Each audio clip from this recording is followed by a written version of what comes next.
All right, guys, we are coming online. All right, welcome to another episode of Aussies Taking Over the NBA podcast.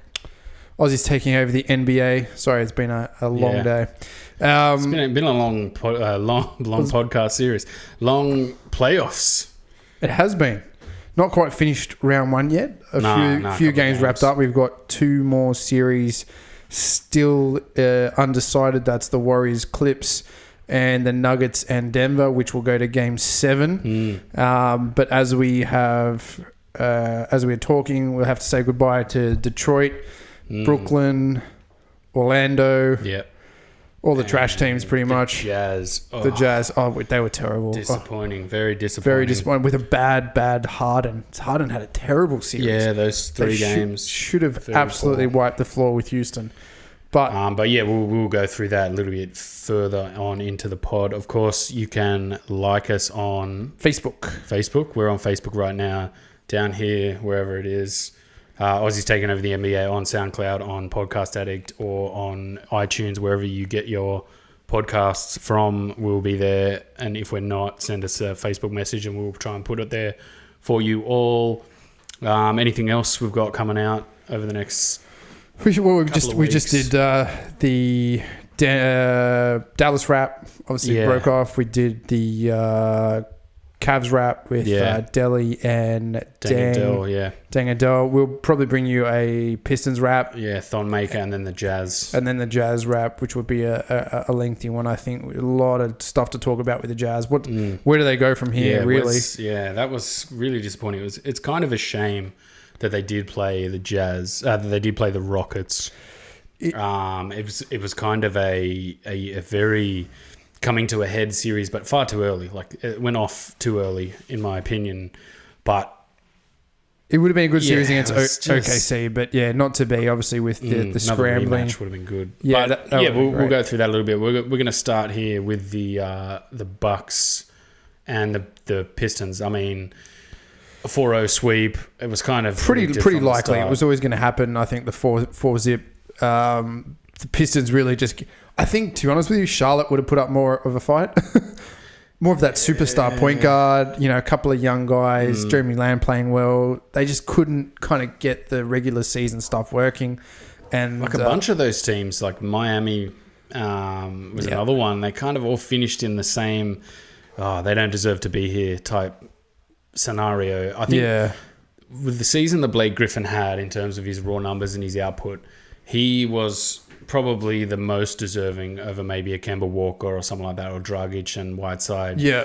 But obviously he was injured the first two games, and that was a huge blow. And he played on one leg pretty much for the last 3 weeks of the season. Yeah. And then in that series, played on one leg, was pretty much doing right as much as he could. And really shut Antetokounmpo down. Like he did, one leg. He did very well. And I think the Detroit fans obviously clapping him off when he came off, really appreciative of what he's done. I mean, he asked for a trade, or there was rumors of a trade mid-season. I don't really see anyone with the cap space able to pick him up. So I think he's probably going to be a Piston for the rest of his career, or very late into his career. What's he, 31 now? He's on another 4 years. He'd signed 1 year in Eclipse, so 3 years left with Detroit. It was very apparent in game one. Like, you knew the Bucks were coming out. Like, the Bucks are the hot new ticket type team where no fear. They play a style that's, if you don't have the right pieces to play against it, you're going to get hammered very quickly and very easily. If their three ball is dropping, it's like, oh no, if you have nothing to stop that, you're going to get swept away. And they're down Brogdon too, remember. They're down a really decent shooting guard and not great depth at that position. Pat Connaughton has had a good series. Tony Snell, okay. But, Brogdon's a big loss and, really operating at about 90% as a team, as a unit that, went through this year, and smashed it. So I think that there's potential if he does come back to even improve further, but, easily taken care of. Is he back in this playoff series? I don't know. I don't think so. I think it was a season-ending injury, but there was talk that maybe he would be back if they made the finals. Was it plantar fasciitis, I think? Yeah. So it's a very much watch and wait. There's no correct timeline for that. It says at least first round. Yeah. Here. So he could take 3 steps and it flares up again. It's one of those things. The Bucks, like from the start, obviously the heavy favourites, the finished top in the East. They were the team that coming up against whoever it was in the 8th seed. They were there. It was going to be a wrap. It was going to be a wrap pretty much from day one. If someone pinched a game off them, that would have been well done by that team. But Detroit just doesn't have the depth, the outside shooting capabilities, the scoring inside. It's really the Blake Griffin show. Andre Drummond was just terrible. He was pretty bad. He was beyond useless, I would say. He was actually a liability when he was on the floor a lot of the time. Not rotating on defense, getting in the ball. Yeah, That's one of the biggest problems with the Bucks. If you don't have a very versatile type switchy team, kind of new wave offense, new wave defense, even type of team, it's where you're going to struggle instantly. And you're in a playoff series where if you can't work out how to plug some of these gaps, and then you've got obviously the outlier in Giannis, where if Drummond can't defend him, Blake Griffin tried on one leg and wasn't too bad. Thon Maker in the first 2 games tried, and he did not too bad. But it really was a matchup where you've got nothing to stop Giannis. So if we know we can go to Giannis all day, or Giannis can sit back and facilitate. And I think he did in the second game. He kind of sat back and facilitated a little bit because he didn't play the best. I think it was a game 2 or game 3. He's not going to destroy Thon Maker, who he sees like his little brother. I think that there was no animosity. He went around him. He was no like big man gloating. It was just like, all right, I'm a much better player than you. But he needs to get on. Thon needs to get on the Giannis diet and the Giannis training schedule, I think. Because they were handing each other's shirt out to each other after the game. And I was kind of looking at their physiques side by side and thinking, these two aren't that far apart. Like in terms of the stature, the width of their bodies too. But Thon Maker just has these tiny arms. And I'm thinking to myself, man, get in the weight room. Put on some big off season. In the off season. And I think he can be a much better player. He's got to work on his ball handling skills. Yes, he's still very raw. Dribble drive. He's got to work on his three ball. Well, he really should be a 3-and-D player. He's 7'1". He should take his game off Dirk Nowitzki. I think that's how you play a game. Develop a 3-shot, a ball, put the ball on the floor, drive from the corner, dunk over everyone because you're 7'1". You should be able to in this league because most defenders are 6'8", 6'9", and they're going to rotate you at a power forward position. You should be able to get above them most of the time, or a little pull up J. But something like a blow by type thing that we just didn't see him be able to create. Like as soon as he got the ball on the elbow at all, it was always just, who am I handing it off to? Yeah. Somebody come so I can just hand it off. And it's like, dude, they're laying off you. You can create something at least. But it's not in the Pistons' directive, really, to do that. That's not how they play all season. Dwayne Casey has had a pretty mishmash team to run together, 60 games, wanting to get hired 20 games through the season? No, it was the start of the season. It was because he got sacked by Toronto.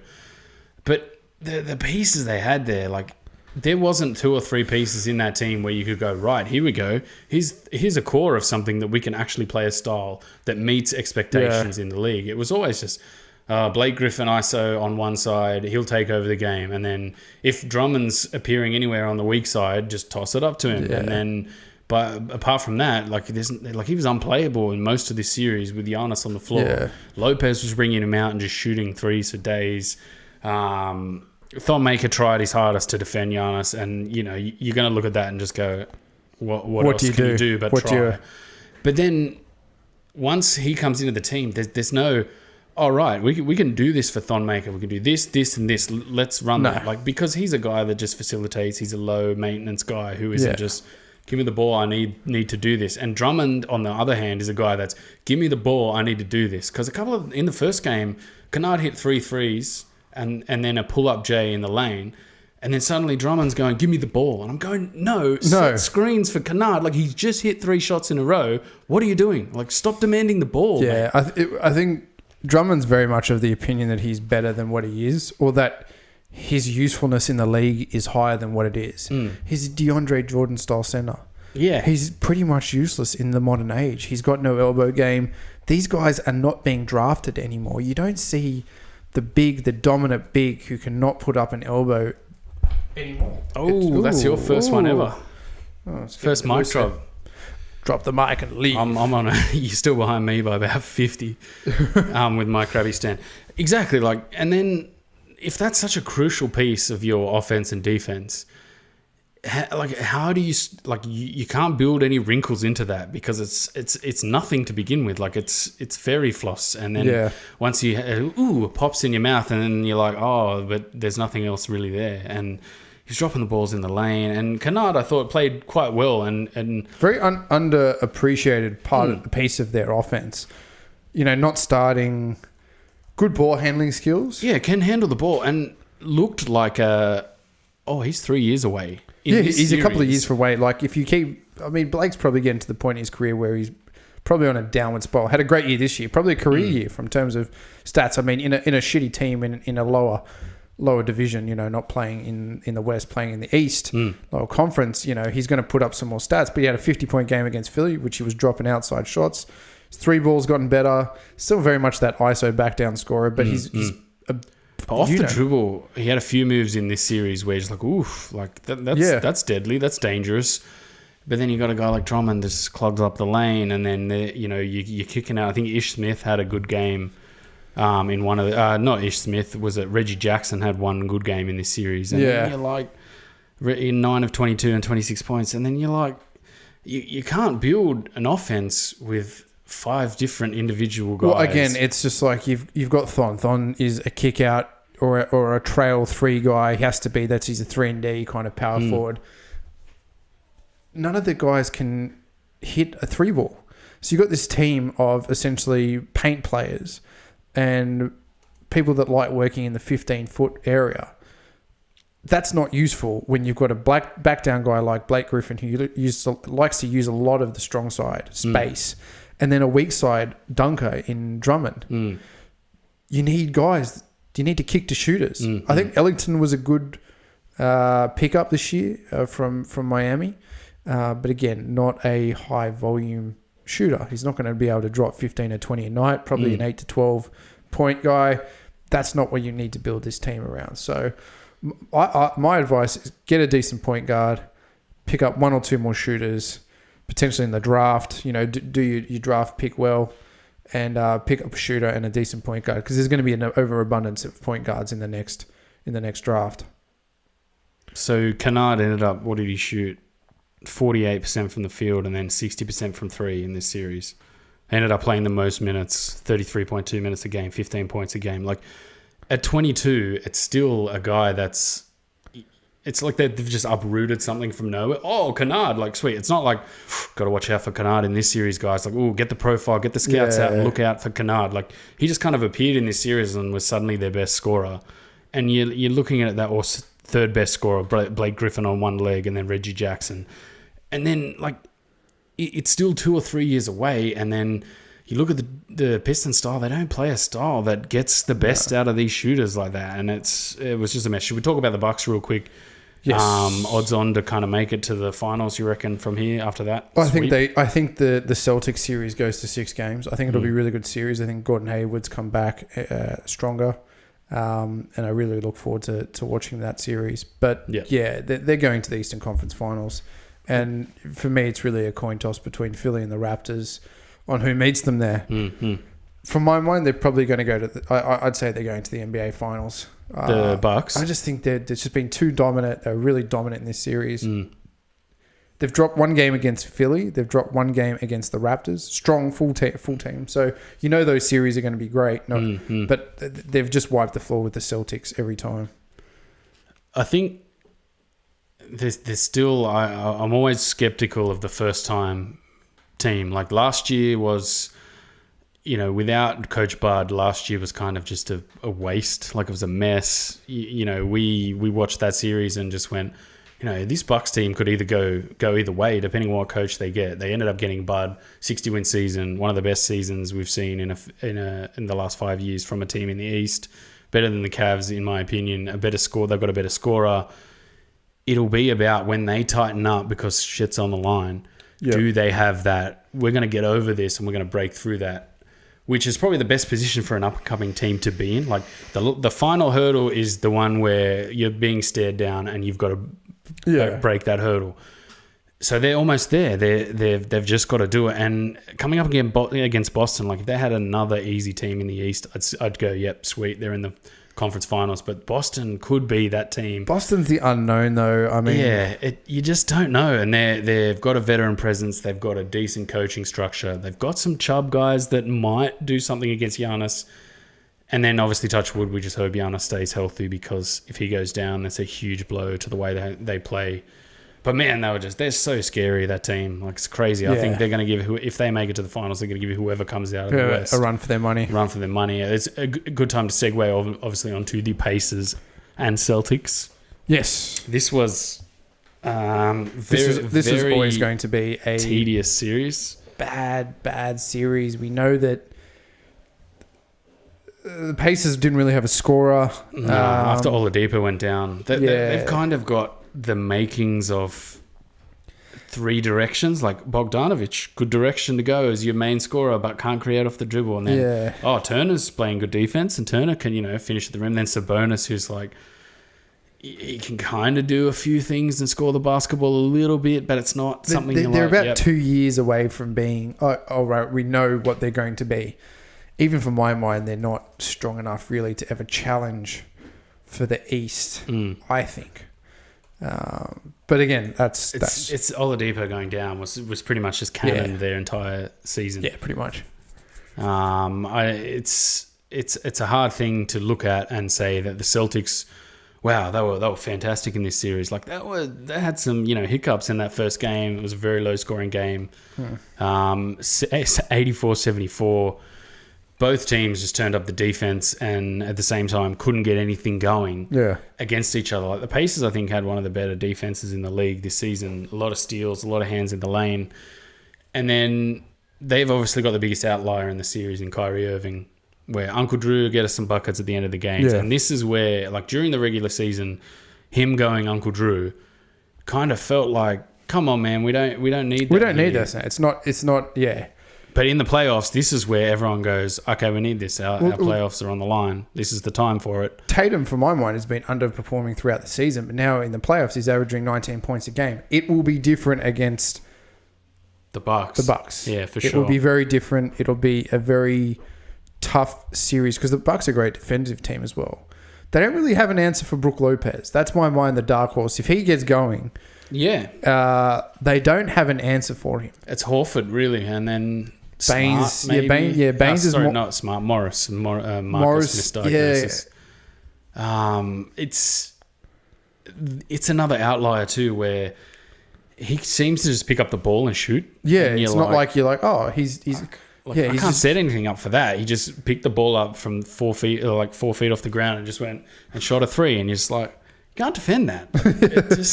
And then some of the Giannis step-ins, they might be able to throw bodies out, like guys like Baines, who he had a little bit of an ankle problem in that second game, came out of the game, and I don't think he played that many minutes. Recovered well and played a lot more minutes in the series. I think he had a couple of 2-point games, at a 5-point game. He's not going to be a big scorer in this series. He's not going to be utilised in that way because it's not on him to score. It's on him to clog up the lane, to defend, and to turn guys off potentially driving. I think it's going to be more that Giannis drive and kick rather than trying to score over Baines or Horford. But the Celtics have a good counter of that. They're one of the best perimeter defensive teams in the league. Brad Stevens has got that down pretty well. I think Smart is a big loss. He is the best perimeter defender on their team. And so especially for this series, he will be very much sorely missed and needed. I think the Bucks take it in 5, to be honest with you. Yeah, preview of the next round. Yeah, I think the Bucks take it in 5. What do you think of Hayward coming back in this series, like returning to the playoffs for the first time after that injury and after the trade? I think he's the dark horse and the unknown. Good defensive player. When he scores, they win. Yeah, it's still like in this. He's still not Gordon Hayward at all. It was what offense he brought to the series. You always felt like that just appeared there. Yeah. You know what I mean? Like, they don't run sets for him. Obviously, he kind of, at Utah, he was good at, like, having the ball in his hands and scoring the basketball, you know, in a very concise way. Whereas there's so many moving pieces in this Boston team. They're going this way and that way. Yeah. He's got to do a lot more drive and score. It feels like they're always one injury away from winning.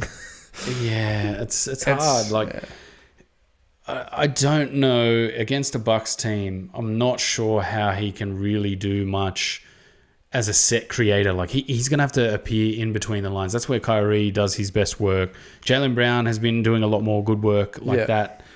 And then throwing another guy in there, it might be too much. Tatum played second most minutes in this series. You know, he averaged 19 points. That's the kind of the Tatum you want. Yeah. Horford averaged 11 points in this Pacers series. 12.3 for Hayward. It's good, but I'm not sure how they're going to go in the Bucks series. No, for me, it's the Bucks in 5. You reckon Bucks? Yeah. I think it'll go 7. You think it'll go 7? Just because the league will want it to go 7. Yeah, they do always want to get... I reckon it'll be home, and then home. The Bucks are at home, so maybe they'll go through. But I think of all the teams in the East, the Celtics probably have the best and most established team in terms of like the veteran type atmosphere, experience to deal with a Bucks team. Anything else from that series we need to go through? I don't think so. I think the key matchup is Uncle Drew will take over at least 3 games in the fourth quarter. Bledsoe's been in pretty good form. Like, it'll be interesting to see if he can guard Kyrie. Well, yeah. I mean, he's quite long. He's 6'1", but he's got a 6'7" wingspan. Yeah. So his defense is not great. But this year it's been a lot better. Like, it probably might not show in the numbers, but this year I've gone, oh wow, that's actually something that's you can see he's improved. Yeah. And whether it's the spacing, whether it's the players around him, you know, 'cause sometimes you need a guy that you know is at your back and you know you can defend this guy without having, oh no, I let that guy go and he just got straight to the hoop because I got no one behind me. Yeah. This year it seems like this Bucks team has an actual structured defense. One of the best defenses in the league. I think they were first, were they? Yes. But yeah, anything else on the Pacers, man? It just sucked that Oladipo wasn't in this. Yeah, I don't know. They're always going to be a top 5 or 6 team. I think for years to come. I don't think there's anything in the bottom half of the East that really looks like challenging moving up to their 5th or 6th spot. They've got a nice core. They're obviously Bogdanovic. As a scorer, you're like, yeah, that's a good scorer. You know, he can create his own shot here and there. Athletically, he might not be the most prized and most gifted athlete, but he can knock down shots. So it's like the Joe Ingles of the...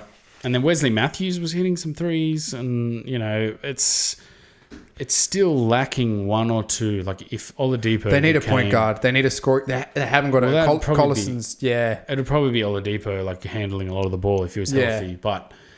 Beyond that, they don't have another guy that's like, oof. Like, if they had a Kawhi or someone like that in that team where you're like, oh, like pedigree, like this guy's an actual good guy to have. They kind of seem to have a lot of other guys where, you know, Thad Young, not a superstar, Miles Turner, you know, quality, still only 22.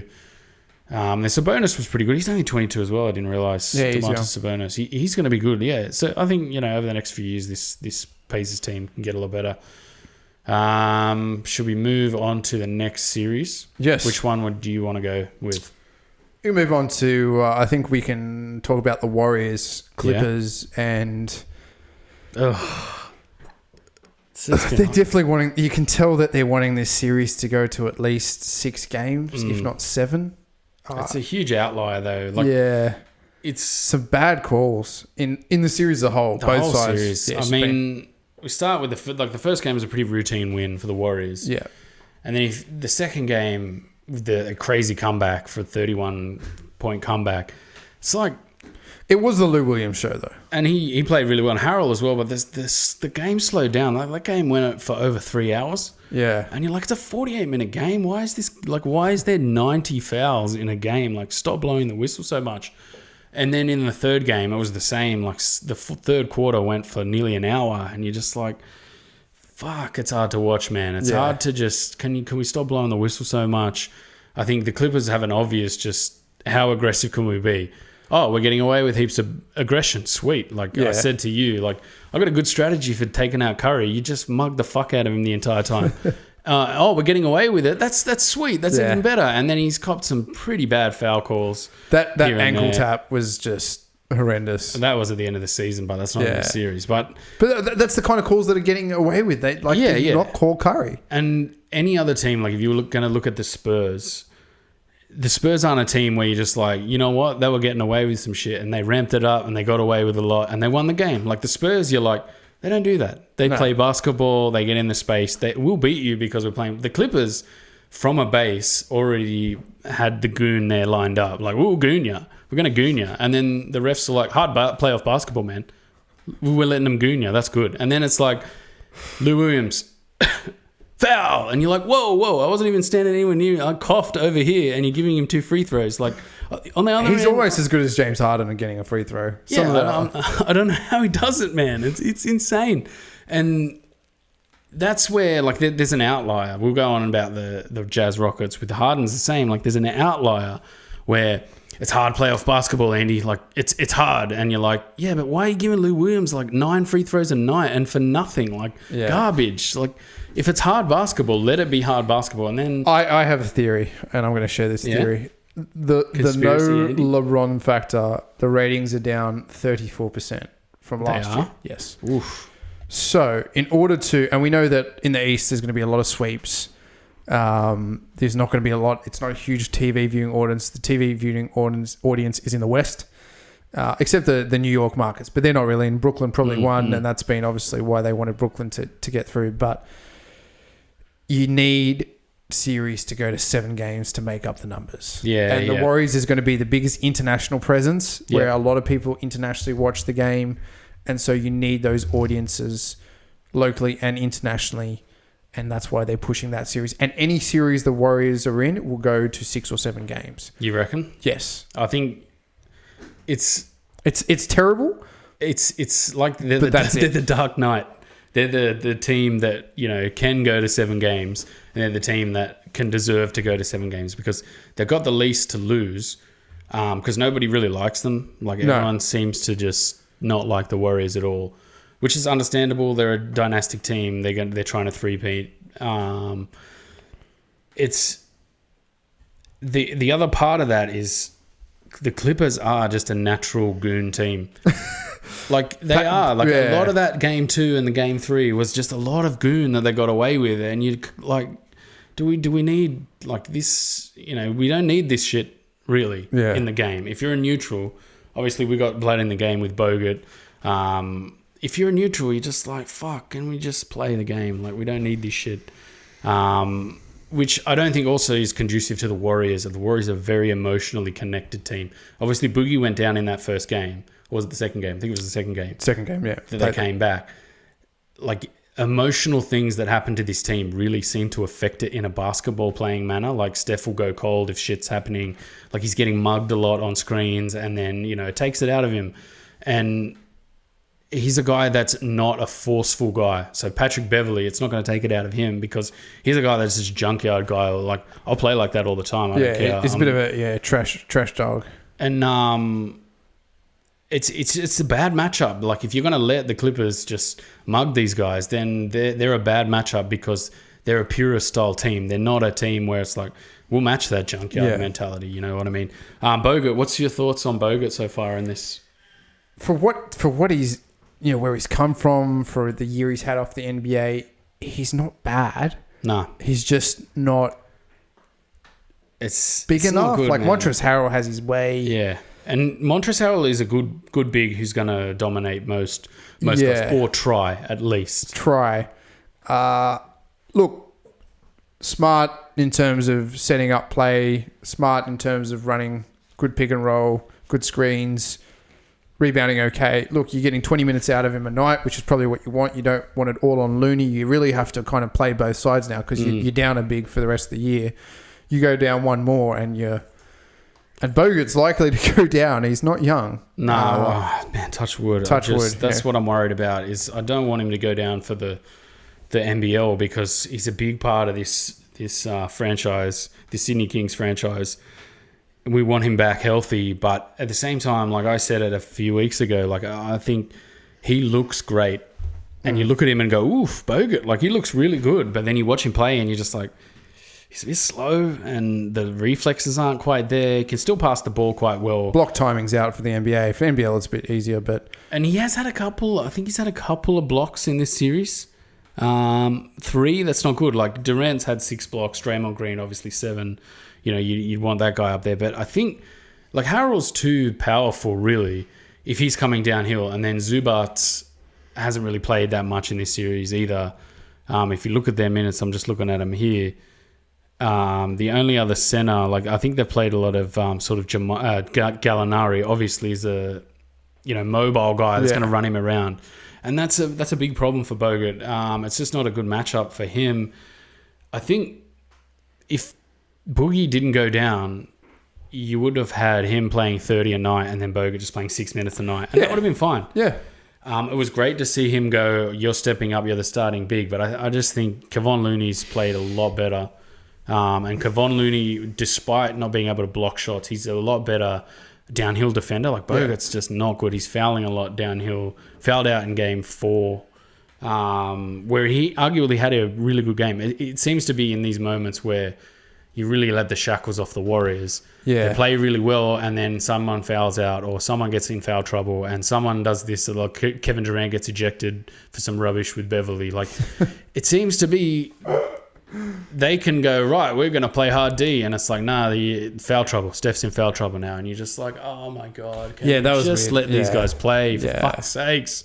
Like, if the Clippers want to make this a series about being hard, let's let them be hard against each other. Like, fucking hell, it's hard to watch, it's definitely double standards at work here. But, yeah, so anything else we need to go on about that series? Hopefully the Warriors close it out. We can see Bogut and against the Rockets. Oof, I don't know. If they make it through, I don't know if the Bogut's going to get many minutes in that Rocket series. I don't know. I think that he's smart enough with Capella, and Capella's a dunk guy. So all you have to do is more about the boxing out, making sure that he's not getting offensive boards. He's a bigger body than Looney, so you could be smart in that series and just play a lot of weak side because Harden's just going to flip it up and roll it to the weak side. So, well, they've had a lot of success defending Harden downhill. Probably the only team really that can defend him going to the rim well. Probably them and Philly. Yeah. And the Jazz, a little bit with Exum. You need a fast slashing guard, really. But that's just where he tortures you, though. Harden just absolutely tortures teams. So if you're defending that well, you're on the right path. If you're not, well, it's like you're not the worst team in the world if you're getting torched by Harden downhill. Should we move to the next series? Who do you want to do? Go back to the East and do Philly? Yep. Good series. Yeah. Really good. Played well. A bit of banter in between Jared McDonald Dudley. Dude, you're fat and old. Don't call people average. Told. I think that Ben Simmons had the worst game it reminisced of that playoff series against Boston, but they pulled everything out of their ass. Tobias Harris was phenomenal last 3 games. Boban was fantastic when Embiid was off the floor. That game that they beat Brooklyn without Embiid, I think that just went to Brooklyn. We're fucked. Yeah. That's when you're like, okay, their number one star is off the floor and we're getting absolutely trounced. I think Jared Allen had a bit of an ankle injury. Ed Davis had Davis. He was playing all right in the first couple of games. But obviously Simmons. Tell me more about Ben Simmons. Getting to basket at will. They sagged off him. Didn't make any difference. Just fought around weak side screens. Facilitated, a lot of working with Embiid on the oop. I mean, defended. That's the defense was ridiculous. His defense has gotten so much better. So good. Blocking, blocking 3 points so quick for a 6'10" point guard. Lightning fast across the floor. The him and Giannis matchup is the best matchup, I think, the most exciting matchup. Because really, as center, Giannis is a point forward. Ben's a point forward. They're the really only 2 point forwards in the league. Yeah. Let them go toe to toe. And it's amazing to watch it go. And what about Kawhi, point small forward? He's more of a ball handling small forward than a point small forward, I think. Lowry still runs a lot of the offense. I think, the balls mainly go through Lowry and then it's Kawhi for a bit of ISO ball, dropping 35 points a night. It'd be interesting to see. This is going to be my favorite series. One, because I'm a Philly fan, but even if Toronto wins, because one, Gasol is an answer for Embiid. I think Lopez is an answer for Embiid as well. But I think Embiid does get Lopez down in the post, where I think Gasol's a smarter post defender. Yep. Simmons and Kawhi. Kawhi has completely locked Simmons down. But it's going to be a big test. It's going to be a big test, but there's Butler, there's Harris, there's Boban. Yeah, there's Mike Scott, options there. There's wrinkles. There's a bit more depth. Bolden. Ennis, even could Ennis has been playing really well. I mean, why the Rockets let him go is beyond me. He kind of really would have slot nicely into the Rockets kind of. They've got House, who's a similar type of player. But deep bench rotation, it's not bad. But hey, one man's trash is another man's treasure. He had a really good series against Brooklyn, I think, as some bench minutes. So yeah, back on this Brooklyn series, Tobias Harris, a little bit of a shaky start. Very shaky start, but then I think he got himself going in the mid range and then started just to knock down 3 after 3. I think he was 6 from 6 game 4. Sorry, he was 6 from 6 beyond the arc. And that was it. It was all over. Getting to the rim at will, scoring in the mid-range, defending well. I mean, 6'9" point guard. They are the biggest team when JJ Redick is off the floor in the league. I think when Ennis plays 2 or Tobias goes to the 2, it's just like 6'10", 6'8", 6'9", 6'7". Jimmy Butler's the smallest at 6'7". Wow. That's pretty good having Jimmy Butler as the smallest guy in your small, big lineup. Yeah. The Redick was a little bit up and down at the start of the series. He's going to be that up and down kind of player. Where you need to figure out is, all right, Redick's not shooting it. How do we then get up? I mean, Philly didn't shoot a lot of 3 points in the second game, that comeback game, and the third game. It was really about dominating the paint, getting inside, working in the mid range. Jimmy Butler working in the mid range, facilitating guys. Boban, they just left Boban open to go at the elbow, and he did 18 points. Yeah. So that was good to see that he has an elbow. Firstly, he has an elbow game because he's the ultimate elbow game. No one can block an elbow shot. Yeah. What is he, 7'2"? 7'3". 7'3", yeah. But his wingspan's ridiculous, and his hands can envelop the ball. And you're almost like, if he could develop some sort of 7'3" release, even higher than that, it's almost better than him battling around the rim, really. It's probably just funny percentage. Because it looks like teenagers playing with adults when he battles around the rim and he's kind of jumping for the ball. And then when he dunks it, he just kind of just stands there like that. He gets up on his tippy toes to dunk. But hey, we could be seeing a 7'6" player in the next draft in Taco Fall. Jeez, that's crazy. Getting back to the Yao Ming days. So Jimmy Butler, how do you think he went in this series? I mean, without getting ejected, useless Dudley. We should talk about that. Moments in this series we should talk about. That was the moment for me where the series could have turned. Like, you've just taken potentially one of the best players off the floor for really a guy who is 6 point a night kind of chub nobody. Yeah. And you've just got ejected, and they could have gone both ways. They gooned him out of the game. Like, what's he getting angry at Embiid for? Like, it was ridiculous. Embiid was locked up, and it was just stupid. But 2 ejections, and I think Simmons, Embiid, Tobias Harris, they just took over the game. Yeah, and Harris is on the verge of the North Star. Redick has had which one? Tobias. Because there's some Harris on Harris crime. Harris, after the leading 3 points. None from 13 first 4 games. And hits a few in the last game. He disappeared. It's a shame. And then again, you look at first time jitters. Tobias Harris had some first time jitters in that first game. You could see it. You're just like, shit, he looked lost. And then obviously, Joe Harris just did not shoot the ball well. And that was a big outlier for them, man. That was a big problem.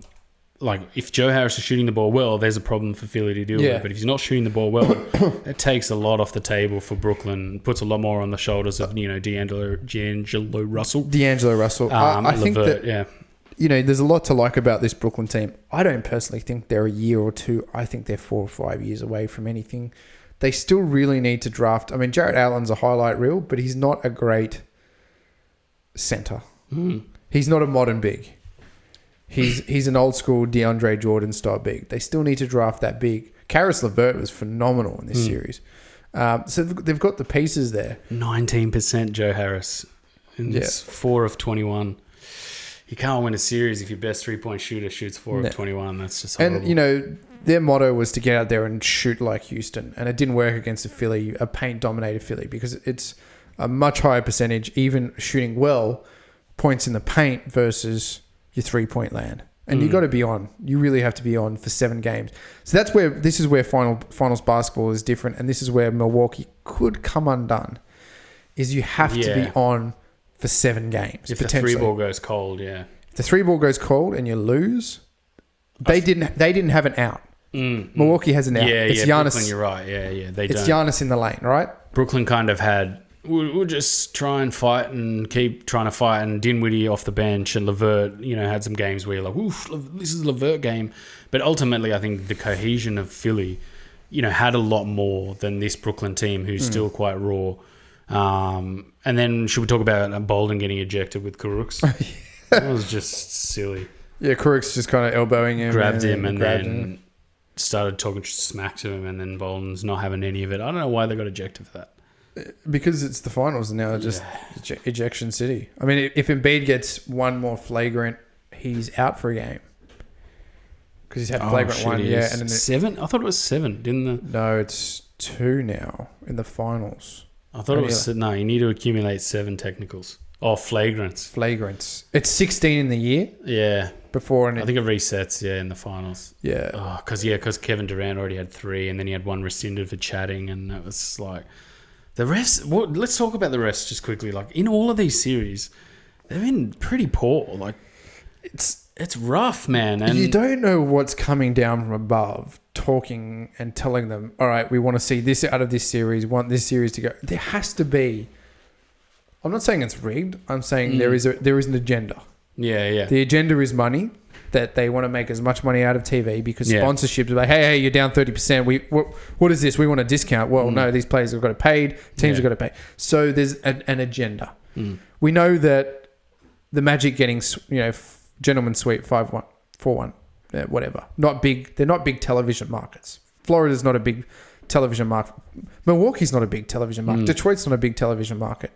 What are the big television markets? Well, New York. So the Brooklyn, we always knew that was going to get some tough repping. Attention, A lot of repping. Golden State, a lot of Denver and San Antonio, not really. I think they've only had 1 of their or 2 of their games on ESPN. Yeah, like they're just an anomaly. They're going to 7 games because they're both turd. That's why. Well, no, I still like the Spurs for that series, but... Fucking joke. Let's go on to the Spurs and the Nuggets now. Obviously, the series is still going. What's been, the Spurs looked really good in that first game, and then Derek White had that crazy game, and then he's done nothing since. And then he's been poor, and it's really just been to DeMar. I mean, should be DeRozan and LaMarcus Aldridge. That's really should be running the show. And if someone else has a good, like Rudy Gay had a really good game today. And then Jamal Murray for the Nuggets played well in one game, played crap in the next game. Played really well and they won. And then he was pretty crap and they lost. Yeah. Jokic has been a little bit... He had a good game today, but they lost. He had a 30 point, nearly triple-double. But he doesn't look like... He looks like the fat kid from Serbia that just happens to be 7 foot. Yeah.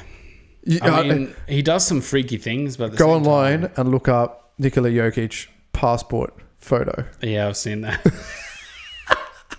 The dude has been eating too many pies. It's such a Spurs series, though, man. Like, you know what I mean? Yeah, they're just like chunk. Oh, 30-point drubbing. Chunk. 30-point drubbing. Yeah. Chunk. And then the Spurs don't have the weapons. Like, they don't have the fast-paced firepower to just rack up 30 points in a quarter. Like, no. Whoa, where'd that 30-point crazy or 51 quarter? Points like Philly. Yeah, like a 35-point quarter that blows a game out. Whereas Denver, I think they've done it once or twice, I think, in this series where I think in that 3rd or 4th game at home or the 5th game at home, you're like, oh, okay, Denver's capable of doing this. But the Spurs, you just haven't seen that. You're just like, fuck, like, can you get a 20-point lead and just keep it so everyone can go, sweet, nice one. But I'm glad that's gone to 7. I think both teams probably quite equal. Yeah, probably both deserve 7 games. Definitely for my mind that they've both played very well throughout this round. So it'll be interesting to see how it comes home. My mind is for the Spurs, but, Jamal Murray. Yeah, I want the Spurs. Yeah. They'll go out next round. They'll get tanked by anyone in that Western Conference. Well, Portland. Yeah, man. D. Lillard is just phenomenal at the moment. Even without Jokic, it's... Yeah, Nurkic. We'll talk about Jazz Rockets now, and then we'll talk about the other two games. Sure. Jazz Rockets. Well, the Jazz have put together the most interesting, disappointing, woeful season I have ever encountered. Yeah, it was just like poor start, really, really hard away stretch. Oh, we'll come back. Donovan Mitchell dropping 46 points and then just going missing completely in the playoffs. And, look, Joe Ingles, 15 points, good for going missing completely in the playoffs. Yeah. Let's rotate our offense to Rubio, and Rubio's open and he's hesitating to shoot. He's like, hey, dude, I'm like a 30% three-point shooter. Shot 20% in this. It was just terrible. And Harden was terrible. And the calls were terrible. Yeah. And everything was terrible. It was terrible basketball. It was crap. So at the start of the series, like, Joe Ingles, after last year where you were just like, Aussie Goon, sweet, I want to see this Joe Ingles come out. Like, he comes out and you're like, what's happening, Joe? Like, you're very passive in this first game. You're struggling a little bit. The shot wasn't dropping. Like, get your goon on. Like, what's going on? Yeah. Like, start getting up in people's faces. There just wasn't any fight in that first game. The second game was, again, the same. They tried that silly defense strategy, and Rubio was defending Harden, and I'm just going, fucking stop defending Harden. This is like they really missed Exum this series from that specific point of defense. They finally sort of switched it up a little bit. And Gobert was horrible too. And then they probably should have won that third game. Yes. Like, they really should have. They could not score the ball at all. Favors played quite well, where you're just like, oh, cool, Favors playing really well. Favors played well. Crowder had a good series, I think. And yeah, he was like better than the rest of them. All right. Like, you know what I mean? Like, you're looking at these guys to have monster series and be like, wow, the best player on their team, this is great. But they don't have that player. Like, really, when you look at this team... It should have been Donovan Mitchell. He's just got a very low basketball IQ. He does. He does. He shoots in traffic. 36 of 102. No, 112 attempts. It's 36 horrible. of 112. It's Westbrook-like.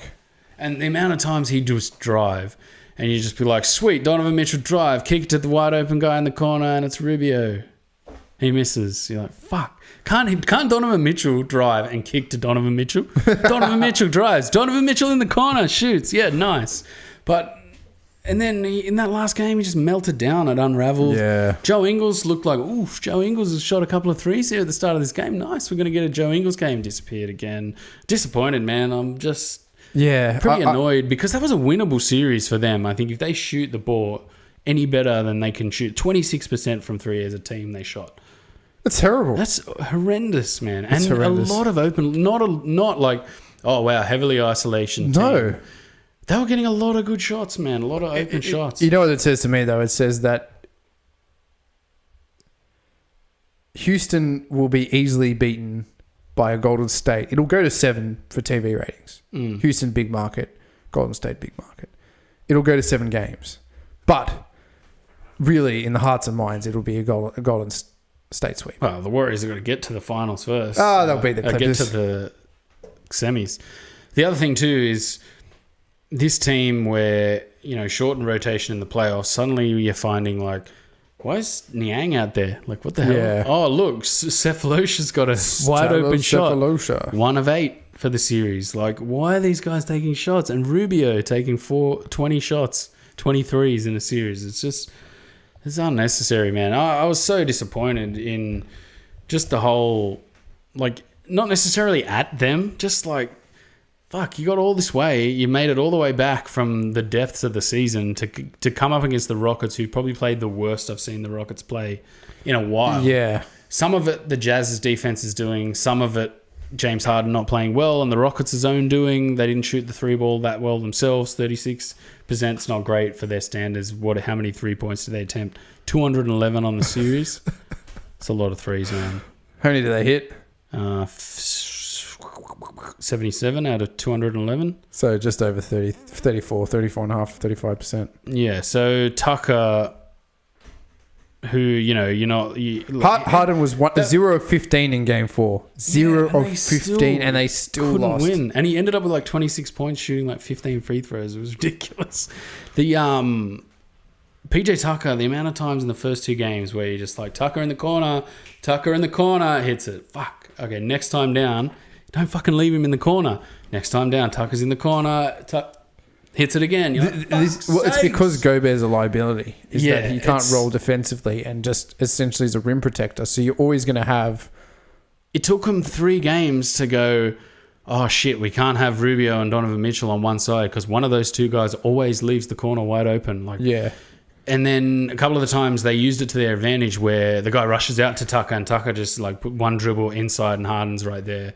Dribbles, penetrates. Capella, lob. And then you're like, see how they do this? They lob it into Capella. Can't you guys do that? Like, can you? The lane is wide open, D. Mitch. Drive. There's Capella. He's rotated over. You just toss it. No, I'm going to try and finish around Capella. It gets blocked. You're just like, oh my God. Like in any other series where this doesn't happen to you 5 or 6 times a game because of how good Harden is, basically 3-card Harden, where it's like, I'm going to drive, I'm going to step back, I'm going to just toss it to fucking Capella. Yeah. And you're like, oh my God. There really is nothing much else to his game. And the refereeing in this series, I thought, was pretty bad. Like, there's an outlier in these guys like Lou Williams and Harden that can seem to just draw calls out of nothing, which upsets the balance of these games. Where it's just like, it's hard playoff basketballs, guys. Like, get tough, get aggressive, and then these guys are getting fouls, and you're like I thought we were playing hard basketball. Like, why are you giving these guys fouls? Like, what the fuck is going on? Like, he barely touched him. Like, what? Like, and there was one where Harden drove and grabbed Rubio in a headlock, Rubio in a headlock, and just tossed the ball up, and they're like, foul. 2 shots for Harden, and I'm like, what the fuck? Yeah, he put Rubio in a headlock. Like, no other team does this. No, it's the Harden special treatment. I don't know what it is. I don't know. They must want Houston to win a championship. Yeah, and I understand. I love Harden, man. He's a phenomenal player, phenomenal scorer. It's the shit you got to deal with. It's just like, if you bring his free throws down to a level of a Curry or a Durant or something like that, he's not a 36-point a night. He's a 26-point a night guy. 27-point a night guy, which is still up there. Yeah. But he's not a phenomenal player, but the shit you got to watch, man, I can't handle it. It's the Ingles elbow that was never there. Yeah, he kind of just flicked his beard on the way through and then called a timeout. Like, went Patrick to ground. Who fouled his beard? Was it Patrick Beverley or? DeRozan in the lane, came up on an offensive, flicked his beard, and that's the shit where it's like, if there was any other team doing it or any other player doing it, you'd just be like, what a fucking scrub. Well, what they need to do is that upon review of that, if they do go and review it, which I think they never did. will, man. It's an elbow to the head's a potential flagrant. If it's seen that he's taking a dive, he needs to be technicaled. The level of shit that they do. Like, I'm already sitting there going, have you guys got no shit? Like, people can see all of this shit you're doing, they don't care, man. So then that's you're because just like, what's the point? Everyone's so desensitized to it anyway. They're so far up their own asses in how wonderful they are. They don't give a shit. I don't know I don't know if it's that. It's like you've seen me. Like, I'm not a great basketball player, but I fucking whinge and complain the entire time, and I'm someone who is not very good. It's a nature thing. Where but you whinge and complain. You get a little bit more axed in the old Muppet League on a Monday night, for sure. But it's something where it generally sort of fires you up. Like, it keeps your intensity levels really high because you're constantly barking and you're engaging. Like, I got hit, like I'm doing this, and your intensity levels stay high because you're in a heightened sense, complaining at this guy, like not being happy with what's happening here. Like, it's a standards thing. It's just that, like, man, like, you complained on the last 5 plays, like, just tone it down. Like, and most other teams I watch, straight away someone will just be like, technical, bang. And then with this team, like, they just complain non-stop, and you're like, can just throw a T and they'll stop fucking like complaining. Like, it's unnecessary, man. And it plays into these players who try and defend guys. Like, Eric Gordon was getting to the rim really well. He's a really good underrated scorer, can shoot from anywhere on the court. When he goes to the rim, he just like, I was fouled, and you're just like, yeah, we looked at the replay. You weren't fouled, man. Can you stop doing that? Like, stop complaining that you got fouled. Like, you should get a call every time you drive to the rack. You look at the way people defend these guys, suddenly, oh shit, like, he might have got fouled on that last one. I better just chill out. And that might be that little bit of space. There's like, I'll just put that in. Thanks for that little bit of space, just because I complain. I don't like it, man. For how good that team is, it's just like, dude, just tone down on the shit. Like, we don't need that stuff, man. Yep. And then they're the only great hope to beat the Warriors. So everyone's like, fuck it. Fuck, I want the Warriors beaten more than I hate these guys' shit that people have to watch and deal with. And it's only really like in a series that Ingles should have dished some of that shit out too, man. Like, where was that? He did Paul George so dirty last year in that series. Like, it was perfect Aussie goon. I was like, come on, Joe, like, let's see some sweet goon in this. Nothing. I was like, Joe, come on, man. Nothing. You killed me, bro.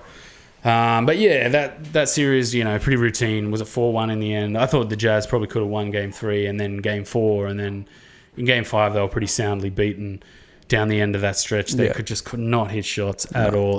Do we want to just quickly go on about the last two, the Orlando and the... the Orlando was a freak win in the first game, bit of a thing, and then just chunk in the rest. Yeah, it was again, like a few of those games had these starts where it was just like, just going into the playoffs. Oh shit, we got beaten. We're down 1-0. Fuck. Like, I think it's a testament to let's just fuck it, start swinging and see if something will come off. And this year something came off for some of these teams, like especially Brooklyn had the same sort of thing where it's just like they came out swinging and it was like, oh shit, that actually won us a game, and then steamrolled the rest. And Toronto looked like, obviously, Siakam was phenomenal, man. Yes. He looks really good. Probably most improved player, I think, this season. Yeah, definitely. Kawhi is looking like beast Kawhi again. Kyle Lowry was terrible. In that first game. Game 3 and 4. Good game 5, though. Look, it'll be interesting. For me, this is going to be the best series going forward in the next round, Philly Raptors. Because you just really don't know what you're going to get. Like, you don't know how the ref's going to be. You don't know what the play in it all is. International travel too. And Raptors got swept last year. Oh, terribly.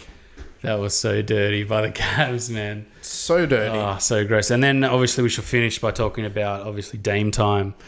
What a way to sign off this podcast. We should sign off like Dame, just chucking a 37 pretty gross end of game. That was a bad shot. It was, but it's what? Dame Time, man. It's a bad shot if you're 1 point down. Yes, you're playing with house money when it's overtime, or you hit a shot. So it's kind of like he's like, I've dropped 47 points this far.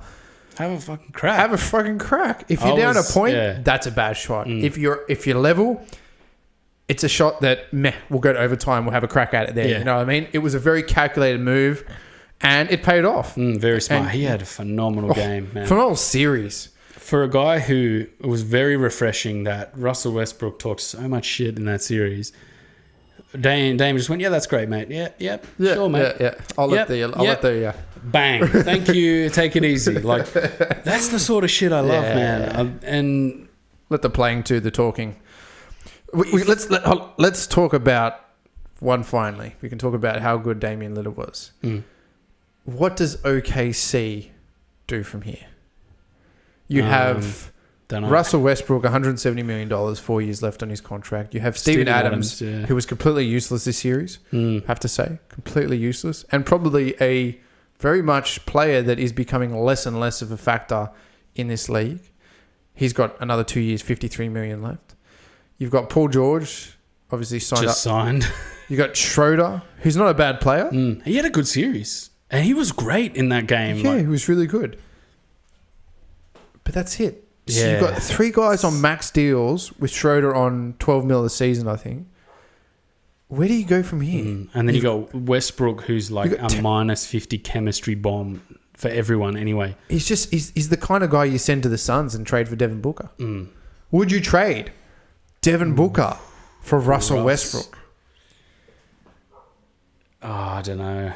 I probably would. You play Schroeder at the 1. I don't care about OKC. You don't care about OKC. You play Schroeder at the 1. You play Booker at the 2. So 2 guys on ball. And then you've got Paul George. And you make Paul George the star of the show. But can Booker defend as well as Westbrook? I don't know. That's what I mean. Like, it's just but some of these rosters are such bombs to diffuse that you're like, fuck. Like, it you isn't now just think about, that Carmelo Anthony was just a scapegoat last year. Wow. He wasn't great, but he wasn't that. Paul George was clearly playing on zero shoulders as well. Yeah, he was. But he didn't have a great end to the season last year, Paul George. He had a great kind of mid-run this year. He had a bit of a meltdown. And he played really well in this series. But ultimately, like, it's...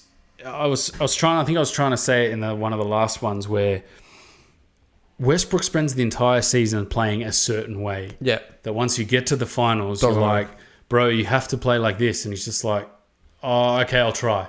And you're like, yeah, but if you spent the season playing in a certain way that is conducive to winning games and winning fucking playoff games, you get to the finals and go, oh, I've done this all season. I just keep doing what I'm doing. Now you've got to go, I was chasing stats all season. Now I've got to win games and defer to Schroeder all the time and this and that. And you're just like, it's not going to work. The league's too elite for that. Like, yes, you've got to finish... They've passed. It's kind of bad to see how bad his shooting has gotten over the last. And how much you like. Every time he takes a shot, you're just like, yeah, keep taking them. If the other team's like, yeah, Westbrook, take shots. He was 4 of 11 in the last game from 3. And then now it's like he makes shots, and you're like, oh fuck, Russ is making shots. Yeah. Sweet, this is pretty good. And then it disappears again, and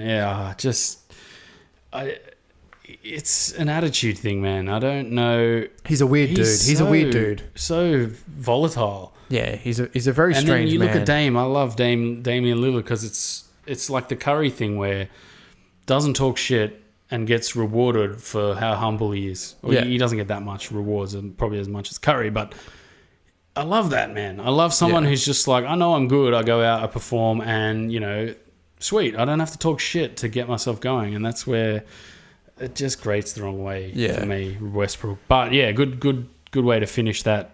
Talking about that sweet Dame shot, Dame Dollar buzzer beater to end that series. All right, we're going to be back. Yeah, through the week, Sunday, Monday, Sundays and Sunday. We'll be back doing a Pistons and a Jazz wrap at some stage. We'll go over some overs and unders. And we'll probably meet you back here a couple of games into the next round talking about things. But remember to like, share, and subscribe. Hopefully we're not doing a Spurs and a Warriors season wrap. Yeah, that would be horrible. That would be no one left. Yeah, that it's Bainesy. Bainesy the Celtics. Yeah, no. But we want to see the Spurs go through the next round because, Spurs Portland would be a very interesting series. Very interesting series. I can't pick it for my mind, even with the Dame, but Pop is an interesting coach. I think Portland's probably going to beat either team. You know what I mean? Yes. The Nuggets for me are turd. Well, the Nuggets have more just, they got hot and shot some threes and then won a game. Sweet. And against the Spurs, that's the kind of thing that's beaten Spurs all season. Yeah. It's like, oh, they got hot, they ran a bit more, and then they won. But they're still above 500. So you think in a 7-game series. And then Portland's a team that's very well-rounded. Even without, I think Kanter's out because he's got a separated shot. He played well in that series as well. Portland have a lot more well-rounded than Denver. Denver's just like, we got hot, we won. We didn't get hot, we lost. Anyway, so we should wrap it up here. Yeah, guys, thank you. Remember to like, share, and subscribe. You can find us on SoundCloud, iTunes. Hit the like button. Hit the like button on Facebook. We'll be back wrapping up the Jazz and the Pistons and potentially one other team. Possibly 2. We've still got heaps of other stuff like overs, unders, ton of MVP, ton of content coming out your way over the next couple of weeks, and we'll get around to it as the season comes to a crescendo. Yep. Have a great weekend, everyone. Take it easy, everyone. Peace.